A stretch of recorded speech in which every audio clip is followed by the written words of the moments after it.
जय हिंद, नमस्कार दोस्तों। स्वागत है हमारे यूट्यूब चैनल जीएस से प्रारंभ जीएस विद धर्म पर। दोस्तों आज हम लोग करने वाले लूप एंड पॉलिटी में दोस्तों पढ़ेंगे हम लोग चैप्टर नंबर 3। चैप्टर नंबर 3 क्या है हमारा?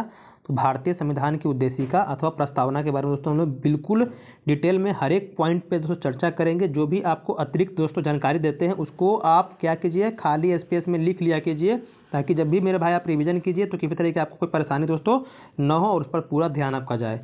आपको 10 तरह का बुक हम पढ़ने के लिए दोस्तों कभी क्या करेंगे, सजेशन नहीं देंगे। आप एक ही बुक पढ़िए और आप लूफेंट को ही बार बार पढ़िए मेरे भाई, बार बार लूफेंट को पढ़िए। जो भी आपको हम जैसे पढ़ा रहे हैं उस तरह से पढ़िए मेरे भाई। और जो भी एक्स्ट्रा फैक्ट बता रहे हैं उसको लिख लिया कीजिए। आप कोई भी एग्जाम में बैठिएगा, वनडे एग्जाम में दोस्तों आपका रिजल्ट एकदम फिक्स है मेरे भाई, क्योंकि दोस्तों हम अपने अनुभव को बता रहे हैं, क्योंकि हमने बहुत सारे एग्जाम को दोस्तों क्लियर किया है, उसके आधार पर आपको हम बता रहे हैं। तो चलिए बिना समय गवाए हम शुरू करते हैं अपना क्लास। तो सबसे पहले हम जानते हैं भारतीय संविधान की उद्देशिका के बारे में। तो यहाँ पर देखिए क्या लिखा है। तो नेहरू मतलब कि पंडित जवाहरलाल नेहरू द्वारा प्रस्तुत उद्देश्य संकल्प में जो आदर्श प्रस्तुत किया गया था उन्हें संविधान का उद्देशिका में शामिल कर लिया गया। मतलब कि जब हमारा भारतीय संविधान बनने की दोस्तों प्रक्रिया शुरू हुई, प्रथम बैठक आपका 9 दिसंबर जब पढ़ाए थे हम संविधान निर्माण, तो वहाँ बताए थे 9 दिसंबर 1946 को प्रथम बैठक हुआ था। उसके बाद दोस्तों 11 दिसंबर को क्या हुआ था, तो राजेंद्र प्रसाद जी को चुना गया था दोस्तों क्या, अस्थायी अध्यक्ष। फिर 13 दिसंबर को मेरे भाई, यही 13 दिसंबर डेट याद रखिएगा, 1946 को पंडित जवाहरलाल नेहरू ने क्या किया था दोस्तों, तो उद्देशिका प्रस्ताव को संविधान सभा के समक्ष दोस्तों पेश किया था। मतलब संविधान सभा में दोस्तों क्या किया था, पेश किया था। कब? 13 दिसंबर 1946 को। ये चीज़ को ध्यान रखिएगा, इसको लिख लीजिएगा। फिर 22 जनवरी, ये भी डेट लिख लीजिएगा, 22 जनवरी 1947 को दोस्तों ये जो उद्देशिका प्रस्ताव था दोस्तों, ये उद्देशिका प्रस्ताव संविधान सभा से क्या होता है दोस्तों, पारित हो जाता है। और यही दो उद्देशिका प्रस्ताव है दोस्तों आगे चल करके हमारे भारतीय संविधान का दोस्तों प्रस्तावना का आधार बनता है। अगर आपसे पूछे कि हमारे भारतीय संविधान का जो प्रस्तावना उसका आधार क्या है दोस्तों, तो यह उद्देशिका है जिसको नेहरू जी ने संविधान सभा के समक्ष दोस्तों प्रस्तुत किया था। वही बात यहाँ पर आपको बताई जा रही है दोस्तों। आगे हमारा है कि संविधान के 42वें संशोधन 1976 के द्वारा यथा संशोधित यह उद्देशिका निम्न प्रकार की है। मतलब कि आपको पता है कि हमारे ये जो आपका प्रस्तावना है दोस्तों, तो प्रस्तावना में एकमात्र संशोधन हुआ है 42वां संविधान संशोधन। 42वां संविधान संशोधन 1976 के द्वारा आपका दोस्तों संशोधन किया गया था। किसमें दोस्तों, तो आपका प्रस्तावना में। इसमें दोस्तों 3 शब्द जोड़े गए थे, इसके अनुसार 3 शब्द जोड़े गए थे। ये 3 शब्द को आप याद रखिएगा। पहला शब्द था दोस्तों आपका समाजवाद। क्या था दोस्तों, समाजवादी। ये समाजवादी पहला शब्द था। दूसरा शब्द बोले आपसे तो बोलिएगा पंथ निरपेक्ष। किस में बता रहे हैं, तो उद्देशिका में बता रहे हैं। उद्देशिका मतलब कि प्रस्तावना बता रहे हैं, पंथ निरपेक्ष याद रखिएगा, ये इसको काट दीजिएगा, ये नहीं होगा। और तीसरा जो था दोस्तों आपका राष्ट्र की अखंडता। राष्ट्र की दोस्तों क्या थी, अखंडता, राष्ट्र की अखंडता। ये 3 शब्द दोस्तों जोड़े गए थे, आगे भी आपको बताएंगे हम। अखंडता लिख लीजिएगा यहाँ पर, अखंडता। ये 3 शब्द क्या दोस्तों, प्रस्तावना में संशोधन करके दोस्तों एकमात्र संशोधन हुआ है अभी तक, ये 42वां संविधान संशोधन, जिसको हम लोग मिनी संविधान के नाम पे जानते हैं। अगर आपसे पूछे कि मिनी संविधान किसे कहते हैं, तो 42वां संविधान संशोधन होकर है दोस्तों।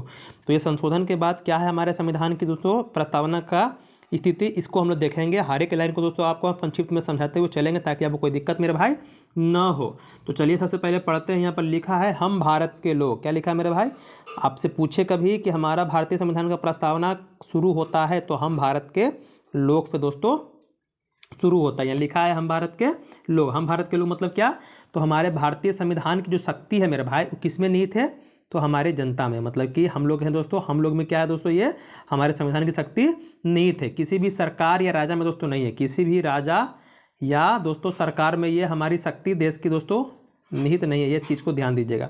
अगर आपसे पूछे कि हम भारत के लोग का मतलब क्या है, तो सिंपल दोस्तों कहना चाह रहा है कि संविधान की शक्ति जो है वो जनता से आती है। किससे आती है दोस्तों, जनता से आती है, ना कि किसी राजा और ना ही किसी सरकार पर दोस्तों। इसीलिए कहा जाता है कि हमारा संविधान क्या दोस्तों, जो दर्शाता है, ये जो हम भारत के लोग, ये लोक सार्वभौमिकता को दर्शाता है, लोक सार्वभौमिकता को दोस्तों दर्शाने का काम करता है। आगे लिख रहा है कि भारत को एक संपूर्ण प्रभुत्व संपन्न, क्या लिखा है, भारत को क्या करेंगे हम, एक संपूर्ण प्रभुत्व संपन्न। मतलब कि हमारा भारत क्या दोस्तों, पूर्ण रूप से स्वतंत्र राष्ट्र है। क्या दोस्तों, हमारा भारत पूर्ण रूप से दोस्तों स्वतंत्र राष्ट्र है, किसी अन्य देश के नियंत्रण में दोस्तों नहीं है, किसी भी देश के बाहरी देश के दोस्तों गुलाम हमारा देश नहीं है। यही बात आपको ये बता रहा है। अगला है समाजवादी, पंथ निरपेक्ष, लोकतंत्रात्मक गणराज्य बनाने के लिए। अब देखिए यहाँ पर समाजवादी 42वां संविधान संशोधन, पंथ निरपेक्ष दोस्तों 42वां संविधान संशोधन है। यही 3 शब्द बताए थे, तो 1 2 हो गया, तीसरा बताएंगे नीचे यहाँ जो देख रहे हैं एकता और अखंडता दोस्तों, इसी को जोड़ा गया था आपका इसमें, तो 42वां संविधान संशोधन के द्वारा। अब इसको समझते हैं समाजवादी। तो समाजवादी का मतलब है मेरे भाई कि हमारे देश में जितने भी संसाधन है, जो भी संसाधन है दोस्तों, वो क्या है, उसका जो वितरण होगा दोस्तों न्यायपूर्ण तरीके से होगा। जो अमीर गरीबी की खाई है दोस्तों, उसको क्या किया जाएगा, कम किया जाएगा। जो समाज में आप देख रहे हैं, पंथ निरपेक्ष कहने का मतलब मेरा भाई कि राज्य का कोई अपना धर्म नहीं है। राज्य जो हमारा है दोस्तों, हमारे देश का दोस्तों, राज्य का कोई अपना धर्म नहीं है। धर्म को लेकर के दोस्तों ये नहीं बोला है कि हिंदू धर्म क्या है दोस्तों हमारे देश का राजकीय धर्म या राष्ट्रीय धर्म दोस्तों, ऐसा कुछ आपको पढ़ने के लिए नहीं मिलता है, ये ध्यान दीजिएगा। वहीं पाकिस्तान में क्या दोस्तों, हमारा भारत क्या है, धर्म निरपेक्ष है। और वही दोस्तों क्या है आपका पाकिस्तान तो धर्म सापेक्ष है, मतलब वहाँ मुस्लिम दोस्तों क्या है, सर्वा धर्म दोस्तों, उसका राष्ट्रीय धर्म है। उसी तरफ यहाँ धर्म का दोस्तों जितने भी धर्म है, सभी धर्मों का दोस्तों क्या होता है, एक समान दोस्तों सम्मान किया जाता है, वही आपका पंथ निरपेक्ष। लोकतंत्रात्मक गणराज्य मतलब कि यहाँ पर जो सरकार है, सरकार को कौन चुनते हैं दोस्तों, जनता चुनती है। कौन चुनती है दोस्तों, जनता चुनती है। और जो राष्ट्राध्यक्ष होते हैं, मतलब कि जो हमारे राष्ट्रपति मान लीजिए, जो क्या है दोस्तों राष्ट्र के अध्यक्ष हैं, उनका भी दोस्तों निर्वाचन होता है और उनका पद दोस्तों वंशानुगत नहीं होता। ये नहीं कि आपके राष्ट्रपति जो बन जाएंगे तो उनका अगला पीढ़ी दोस्तों क्या होगा, राष्ट्रपति बनता रहेगा, ऐसा दोस्तों कुछ नहीं है। वही बता रहा है आपको लोकतंत्रात्मक गणराज्य बनाने के लिए। आगे है तथा उसके समस्त नागरिकों को, समस्त नागरिक कहने का मतलब कि हमारे जो हम लोग नागरिक हैं दोस्तों, हम लोग अपने भारत के। तो हमारा लक्ष्य क्या है, तो हमारा लक्ष्य दोस्तों यही बता रहा है समस्त नागरिकों क्या, तो सामाजिक आर्थिक राजनीतिक न्याय। ये क्या है हमारा लक्ष्य क्या है मेरे भाई, तो सामाजिक आर्थिक राजनीतिक न्याय मतलब कि हमारे प्रस्तावना में 3 प्रकार के न्याय की बात की है।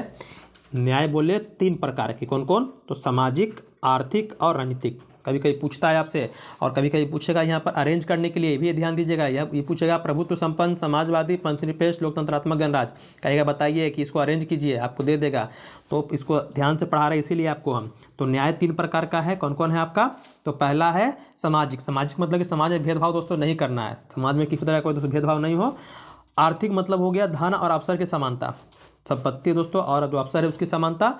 राजनीतिक न्याय मतलब हो गया मेरे भाई सभी को राजनीतिक अधिकार प्राप्त हो, सभी को दोस्तों राजनीतिक अधिकार प्राप्त हो। तो ये 3 प्रकार के आपके न्याय हो गए। आगे है आपका विचार, अभिव्यक्ति, विश्वास, धर्म और उपासना की स्वतंत्रता। मतलब हमारे भारतीय संविधान में दोस्तों जो प्रस्तावना है उसे 5 प्रकार की स्वतंत्रता के बारे में बात की गई है। 5 प्रकार कौन कौन है, तो विचार है, अभिव्यक्ति है, विश्वास है, धर्म है और दोस्तों उपासना है। कहने का मतलब मेरे भाई कि हमें क्या है दोस्तों, अपने विचार को रखने की आज़ादी है। हम अपने विचार को दोस्तों किसी के सामने रख सकते हैं और किसी भी धर्म को दोस्तों मानने या ना मानने की दोस्तों स्वतंत्रता है। किसी भी धर्म को मान सकते हैं, किसी भी धर्म को दोस्तों नहीं मान सकते, ये आप पे डिपेंड दोस्तों करता है। आगे बता रहा है प्रतिष्ठा और अवसर की समानता। समानता कितने प्रकार की है मेरे भाई, समानता आपकी 2 प्रकार की, कौन कौन है, तो एक प्रतिष्ठा है दोस्तों और एक क्या है आपका अवसर है। मतलब कि सभी नागरिकों को दोस्तों कानून के समान क्या है, कानून के सामने समान है और समान अवसर की दोस्तों उनको गारंटी दी जाती है। ये ध्यान दीजिएगा, उनको भी दोस्तों सभी नागरिकों को समान अवसर की दोस्तों गारंटी देने का दोस्तों यहाँ पर काम किया जाता है। आगे लिखा है व्यक्ति गरिमा और राष्ट्र की एकता। मतलब कि जो व्यक्ति गरिमा और राष्ट्र की एकता और अखंडता बता रहा है यहाँ पर सुनिश्चित करने वाली बंधुता बढ़ाने के लिए। मतलब कि हर व्यक्ति को दोस्तों सम्मान सुरक्षित रखना, मतलब कि दोस्तों हर व्यक्ति का जो सम्मान होता है एक मतलब कि रिस्पेक्ट दोस्तों करना हो गया। देश की एकता को अखंडता को क्या करना है दोस्तों, बनाना है। मतलब उसमें दोस्तों विखंडित नहीं करना है, मतलब कि विखंडित नहीं करना है। और जो आपसी भाईचारा है मेरे भाई, जो नागरिकों में भाईचारा है दोस्तों, सामाजिक सौहार्द दोस्तों उसको बढ़ाना है, ये ध्यान दीजिएगा। अगला है यहाँ पर कि दृढ़ संकल्प होकर, यहाँ देखिए लिखा है दृढ़ संकल्प होकर अपनी इस संविधान सभा में आज तारीख 26 नवंबर 1949 ईस्वी, इसको ध्यान दीजिएगा कि जो 26 नवंबर 1949 ईस्वी क्या हुआ था दोस्तों, यहाँ पर थोड़ा छोटा करते हैं ताकि हम आपको और समझा सकें। मिति मार्ग शीर्ष शुक्ल सप्तमी संवत 2006 विक्रमी को एतद द्वारा इस संविधान को अंगीकृत, अधिनियमित और आत्मसमर्पित करते हैं। कहने का मतलब दोस्तों हम लोग 26 नवंबर 1949 को अपने संविधान, हमारा इस दिन क्या हुआ था, बन के तैयार हो गया था दोस्तों। हमारा संविधान बनकर दोस्तों क्या हो गया था, तैयार हो गया था। और इस दिन दोस्तों हम लोग क्या किए थे, संविधान को दोस्तों अपनाए थे। क्या किए थे दोस्तों, अपनाए थे, अंगीकृत किए थे दोस्तों। मतलब हम लोग अपने संविधान को दोस्तों अपना लिए थे। किस दिन, तो 26 नवंबर 1949 को। इसीलिए दोस्तों हम लोग हर साल 26 नवंबर को मनाते हैं संविधान दिवस, क्योंकि दोस्तों इसी दिन हम लोग संविधान को दोस्तों अपनाए थे। लागू आपका हुआ है अलग दिन, लागू है अलग दिन दोस्तों, लेकिन हम लोग संविधान को इसी दिन अपना लिए। संविधान दिवस बोले दोस्तों तो 26 नवंबर को हम लोग मनाते हैं, क्योंकि संविधान इस दिन दोस्तों हम लोग क्या किए थे, अपना लिए थे मेरे भाई। तो याद रखिएगा ये आपका 26 नवंबर 1949। लेकिन वही हम लोग बात करें अपने हिंदी पंचांग के अनुसार दोस्तों, जो आपका विक्रम संवत है उसके अनुसार बात कर ले, तो विक्रम संवत के अनुसार दोस्तों अगर पूछे कि संविधान को कब अपनाए थे, तो कुछ नहीं करना है मेरे भाई, इसमें 57 जोड़ देना है। किसमें? तो इसमें 57 जोड़िएगा, आपका आंसर आ जाएगा। क्योंकि दोस्तों विक्रम संवत को दोस्तों क्या होता है 57 BC मानते हैं। 78 AD आपका क्या होता है दोस्तों, आपका शक संवत। पढ़े होंगे आप प्राचीन भारत में, अगर आप पढ़ाएंगे तो वहाँ ही बताएंगे। तो जब भी आपको निकालना है हिंदी कैलेंडर के अनुसार दोस्तों, तो क्या करना है, इसमें 57 जोड़ दीजिए। तो जो विक्रम संवत के अनुसार अगर बताएं तो हमारा संविधान दोस्तों कब बनकर तैयार हुआ था, तो 1949 में कुछ नहीं करना है, 57 जोड़ना है दोस्तों। तो वही क्या आ जाता है, 2006 आ जाता है। 2006 दोस्तों आपका आ जाता है। तो हिंदी कैलेंडर के अनुसार बोले, विक्रम संवत के अनुसार बोले, तो संविधान दोस्तों क्या हुआ था, बनकर तैयार कब हो गया था, तो आपका 2006 में दोस्तों आपका बनकर तैयार हो गया था। कभी कभी पूछता है कौन सा शुक्ल था दोस्तों, तो शुक्ल सप्तमी था। यहाँ पर लिखा है शीर्ष शुक्ल या कृष्ण पक्ष होता है ना, शुक्ल पक्ष कृष्ण पक्ष दोस्तों, तो ये भी इसको भी थोड़ा इस पर फोकस करना है आपको, ये ध्यान देने वाली आपके लिए बात है। अब हम लोग आते हैं आगे लिखा है यहाँ पर देखिए, नोट लिखा है, नोट को भी थोड़ा ध्यान दीजिएगा, क्योंकि यहाँ से दोस्तों प्रश्न आपके एग्जाम में आते हैं। क्या पूछा है कि भारतीय संविधान की प्रस्तावना का विचार जो अमेरिका के संविधान से लिया गया, मतलब प्रस्तावना में जो विचार है वो कहाँ से लिया गया मेरे भाई, तो आपके अमेरिका के संविधान से लिया गया है। और वही प्रस्तावना की भाषा है दोस्तों, ये कहाँ से है, तो ऑस्ट्रेलिया के दोस्तों संविधान से। तो दोनों बातें आप याद रखिएगा। अगर सिंपल पूछ दे कि प्रस्तावना कहाँ से लिया गया, तो आपको टिक करना है मेरे भाई, क्या, अमेरिका। जब तक की भाषा ना बोले, अगर पर्टिकुलर बोल दे कि प्रस्तावना की भाषा कहाँ से लिया गया है, तब आपको जाना है आंसर में ऑस्ट्रेलिया जाना है। तो दोनों बातों को आपको दिमाग में बैठा के रखना है, भूलिएगा बिल्कुल नहीं। अब हम लोग आते हैं प्रस्तावना की मुख्य बातें पर। क्या क्या बातें हैं दोस्तों, उसको हम लोग थोड़ा देखते हैं। अब यहाँ पर लिखा है, अर्नेस्ट बार्कर ने भारतीय संविधान की प्रस्तावना को संविधान की मुख्य बिंदु कहा है। क्या कहा है दोस्तों, तो संविधान का मुख्य बिंदु क्या है दोस्तों, हमारा संविधान का प्रस्तावना है। बार्कर के अनुसार प्रस्तावना संविधान की कुंजी है और यह संविधान के विचारों और आदर्शों का सार प्रस्तुत करती है। मतलब इसको समझिए कि बार्कर महोदय ने कहा है कि हमारी जो प्रस्तावना है वो क्या है, संविधान की दोस्तों कुंजी है। मतलब कुंजी कहने का मतलब जिस तरह से हम कोई ताला को दोस्तों खोलने का काम करते हैं, तो उसी तरह से क्या है दोस्तों, हमारी संविधान जो है, तो संविधान को जो खोलने का काम कर रहा है कौन कर रहा है दोस्तों, ये आपका प्रस्तावना दोस्तों कर रहा है। और यानी मतलब कि इसमें क्या है, इसमें आपको पूरे संविधान को समझने के लिए दोस्तों प्रस्तावना पढ़ना क्या दोस्तों बहुत जरूरी है। अगर आप किसी बुक को खोल लें, मान लीजिए आपके पास लुसेंट का बुक है, अब लुसेंट के बुक के दोस्तों अंदर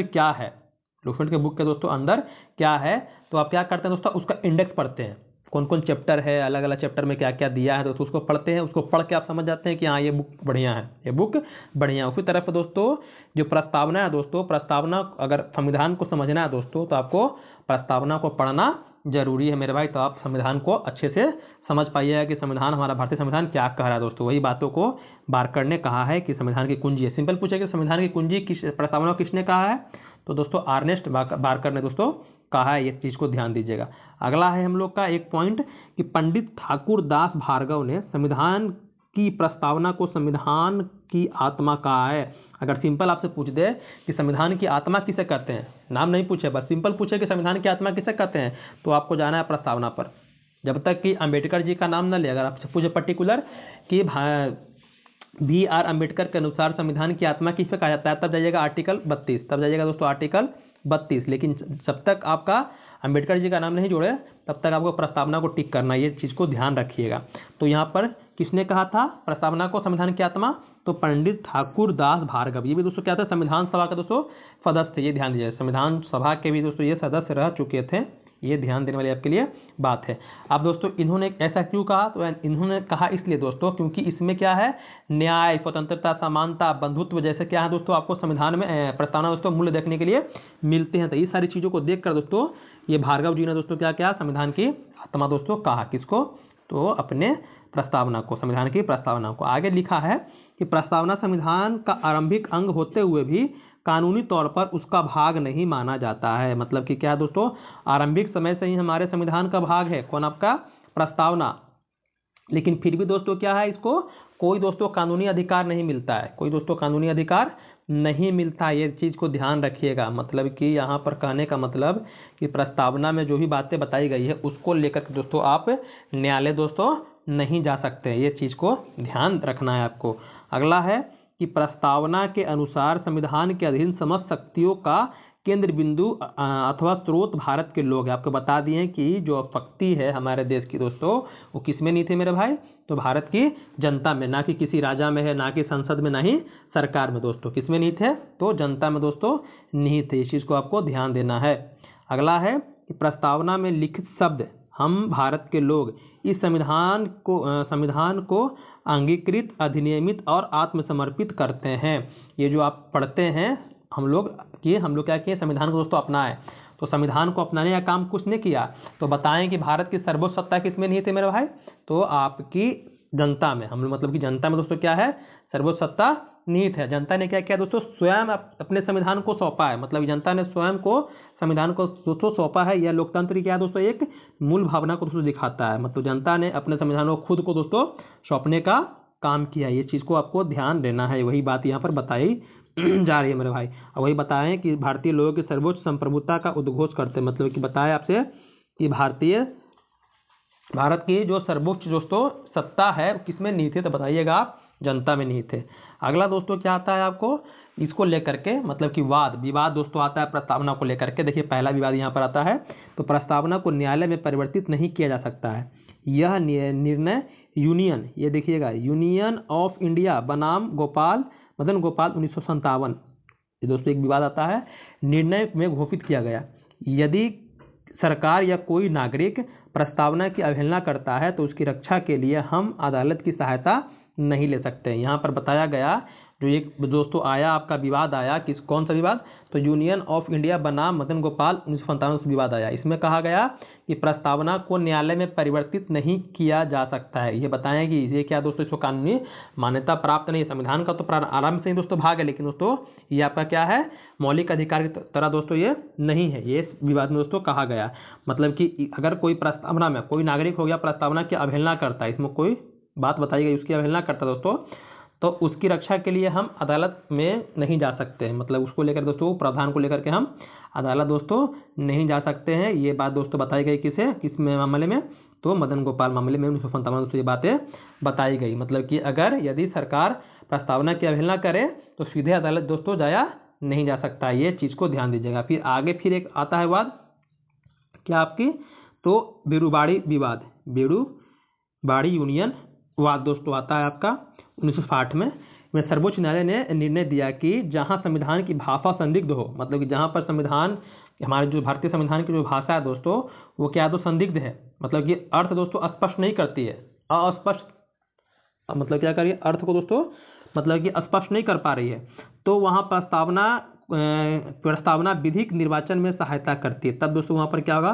जो प्रस्तावना के दोस्तों बातें हैं वो दोस्तों क्या करेगी, उसको समझाने में तो सहायता करेगी। मतलब कि यहाँ बताया गया कि संविधान की व्याख्या करने में दोस्तों ये क्या होगा, सहायक होगा। कौन आपका, तो दोस्तों इस बेरूबाड़ी वाद में कौन, तो प्रस्तावना। मतलब कि अगर संविधान के दोस्तों संविधान की व्याख्या करना है तो कुछ ऐसे प्रावधान मान लीजिए कि वहाँ पर संविधान में जो बातें कही गई है वो दोस्तों स्पष्ट नहीं कर पा रही है, तब हम क्या कर सकते हैं, प्रस्तावना की सहायता से दोस्तों क्या कर सकते हैं, उसको हम समझ सकते हैं मेरे भाई। फिर आगे बताया कि इसलिए विधायिका प्रस्तावना में संशोधन नहीं कर सकती है। मतलब कि यहाँ पर इन्होंने भी नहीं माना क्या, कि प्रस्तावना संविधान का दोस्तों अंग है। मतलब इन्होंने मना किया कि प्रस्तावना संविधान का अंग नहीं है।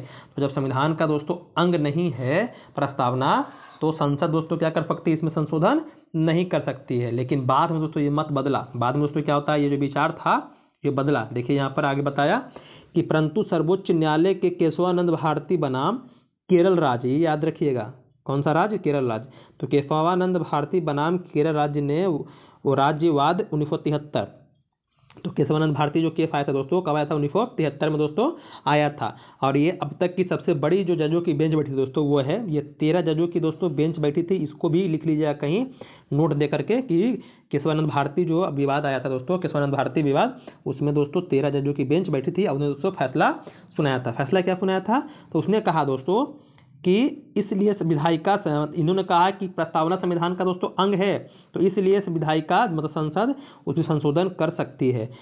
मतलब कि पहले जो 57 में आया आपका उस मदन गोपाल का केस दोस्तों, उन्होंने मना किया कि प्रस्तावना संविधान का अंग नहीं है।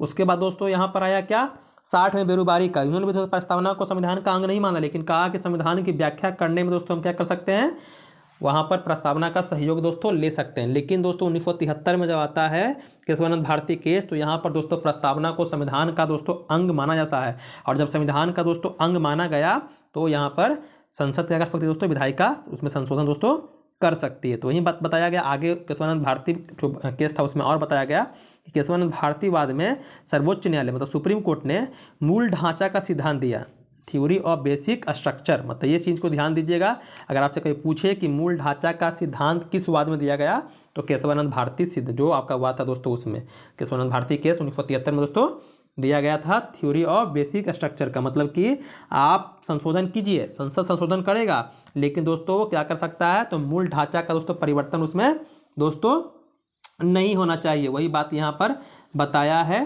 कि मूल ढांचा का सिद्धांत अगर बोले किसमें दिया गया था, तो केशवानंद भारती में। तथा प्रस्तावना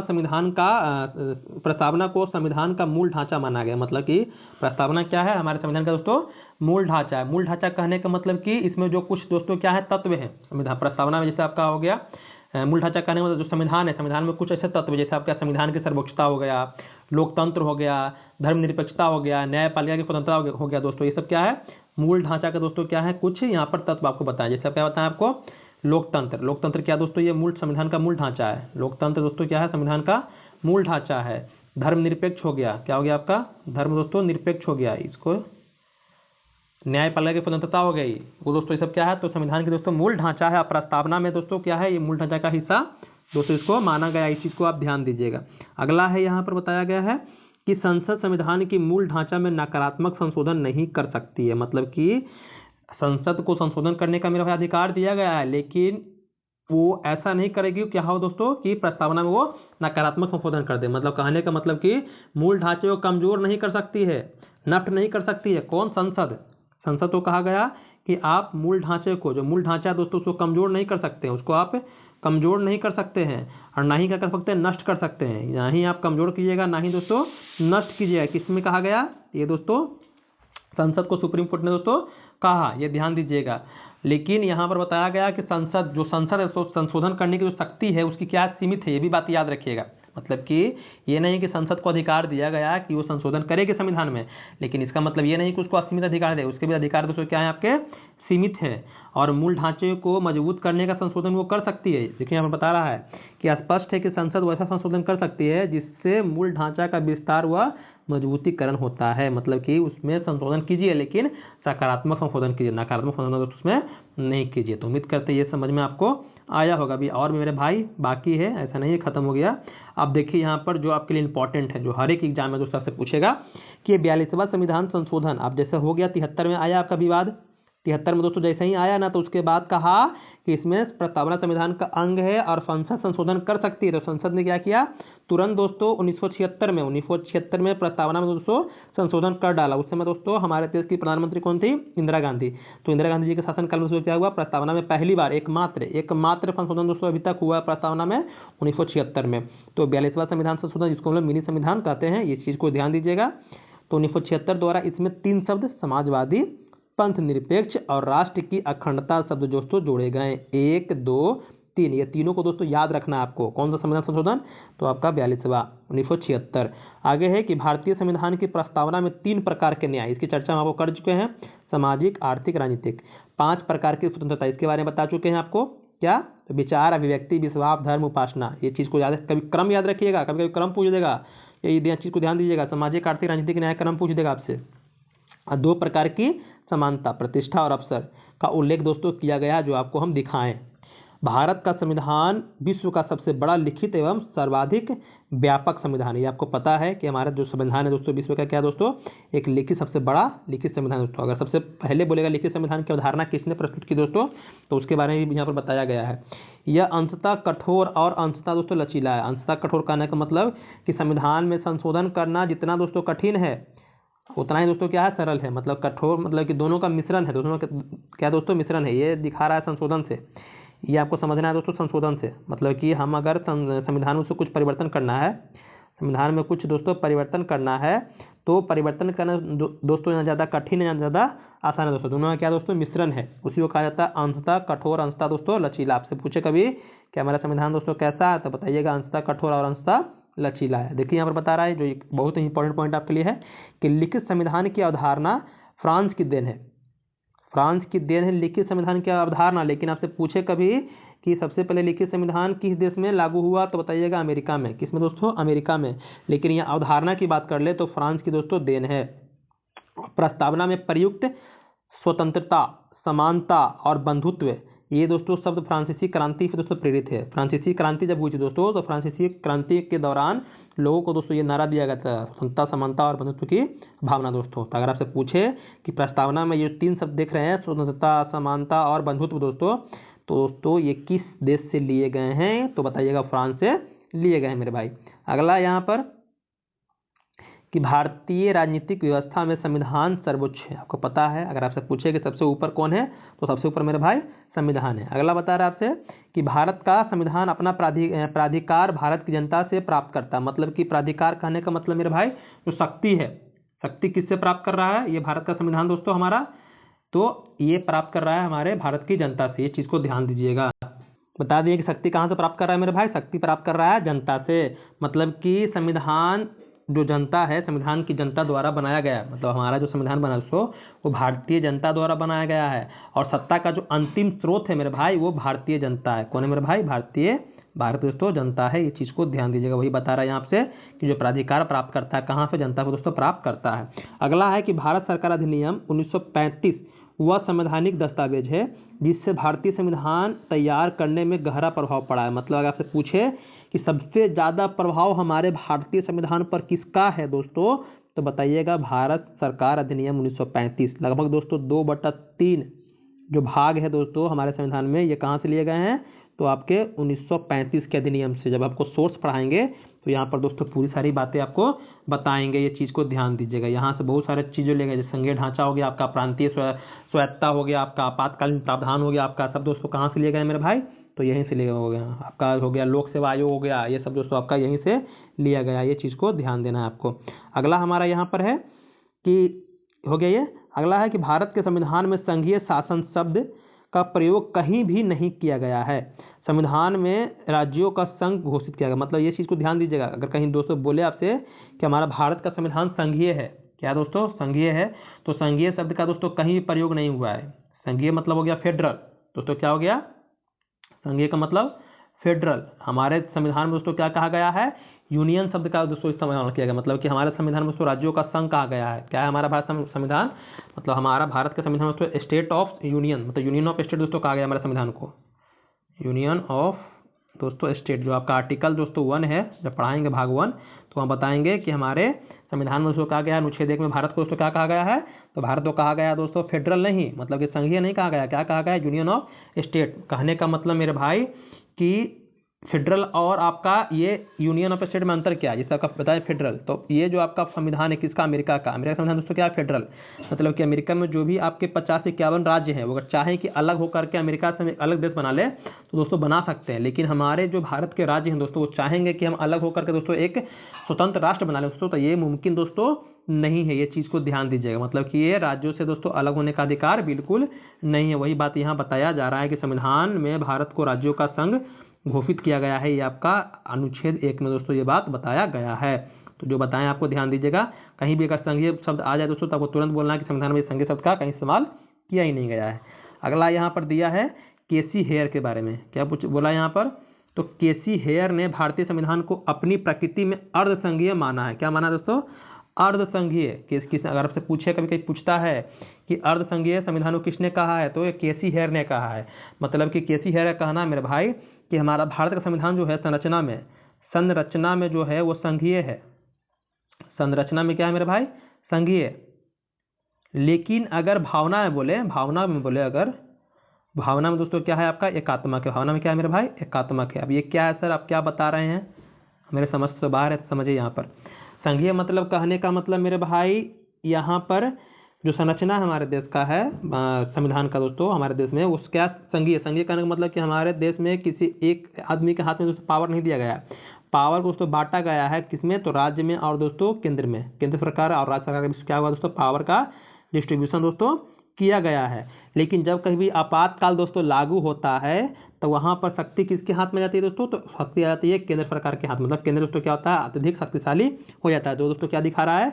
एकात्मकता को दोस्तों दिखा रहा है। इसलिए दोस्तों उन्होंने कहा है केसी हेयर ने कि संविधान क्या है भारत का दोस्तों? वो अर्धसंघीय है। वही बात यहाँ बता रहा है कि उन्हें भारत के संविधान की संरचना में संघीय और भावना में दोस्तों एकात्मक माना है, जिस कारण इसे अर्धसंघीय दोस्तों कहा जाता है। अगर आपसे पूछ दे संघीय मतलब कि यहाँ पर दोस्तों शक्ति किसी एक आदमी के हाथ में नहीं है, लेकिन जब दोस्तों क्या होती है आपका इमरजेंसी का सिचुएशन दोस्तों आता है तो केंद्र जो होता है ज़्यादा शक्तिशाली दोस्तों हो जाता है। ये चीज़ को याद रखना है। अगला है हमारा लास्ट पॉइंट है दोस्तों आज का कि A.R. बोमई बनाम भारत संघवाद, जो 1994 में केस आया था आपका, तो सर्वोच्च न्यायालय ने 9 न्यायाधीशों की पीठ, जैसे बताया 13 जजों की बेंच बैठी थी, उसी तरह दोस्तों इसमें 9 जजों की दोस्तों बेंच बैठी थी।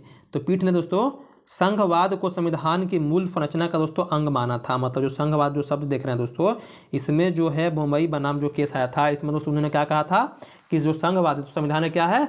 मूल संरचना है। मतलब है कि केंद्र और राज्यों के संतुलन है दोस्तों, उसको नष्ट नहीं किया जा सकता है। मतलब इनका कहना था, संघवाद का कहने का मतलब कि केंद्र और राज्यों के बीच में जो संतुलन है दोस्तों शक्ति का, उसको कभी दोस्तों नष्ट नहीं किया जा सकता है। तो ये किसमें कहा गया था? तो A.R. बोमई बनाम भारत संघवाद जो केस आया था आपका 1994 में, तो इसमें ये बात कहा गया। तो इस तरह से दोस्तों क्या किए हम लोग अपना क्लास दोस्तों कंप्लीट किए। कहीं भी समझने में कोई दिक्कत मेरे भाई आई होगी तो हमें कमेंट कीजिएगा और वीडियो को दोस्तों पूरा देखिएगा। ये नहीं कि प्रारंभ में देख करके बस उसको खत्म कर दीजिएगा। देखिए यहाँ अभी पढ़िएगा मेरे भाई, तो छोटे छोटे पड़ाव को दोस्तों पार करते जाइएगा दोस्तों, तो आपको अंदर एक ऐसा मतलब कि भाव जागेगा कि आप छोटे छोटे एग्जाम को आसानी से दोस्तों क्लियर कीजिएगा और आपके अंदर दोस्तों ऐसा समझ विकसित होगा दोस्तों कि आप सोचिएगा कि हम कुछ बड़ा करना है, कुछ क्या करना है, बड़ा करना है। तो बड़ा करने के लिए दोस्तों क्या होता है? पहले छोटा छोटा से आपको स्टार्ट करना है और क्लास को कैसे करना है बता दिए कि ये सिर्फ जो बातें बताएं इसको तो पढ़ना ही है, लेकिन जो भी एक्स्ट्रा फैक्ट बताएं मेरे भाई, एक्स्ट्रा फैक्ट को भी ये